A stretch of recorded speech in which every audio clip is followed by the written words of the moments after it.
দাদা এই বিস্কুট কত করে? এইটা 5 টাকা। ও তাহলে আর একটা নিলাম, দুটো কত হলো? দাঁড়াও হিসাব করে করছি।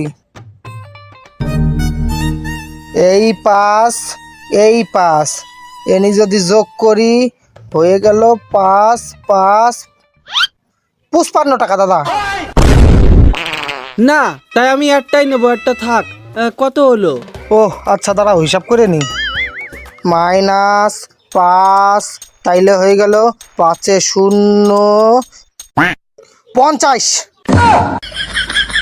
না আমার বেজাল লাগতেছে, আমি মালটাল নেবো না, বাদ দাও, আমি কিছু নেবো না। ও কিছু নিবা না, দাঁড়াও তাই হিসাব করে নি।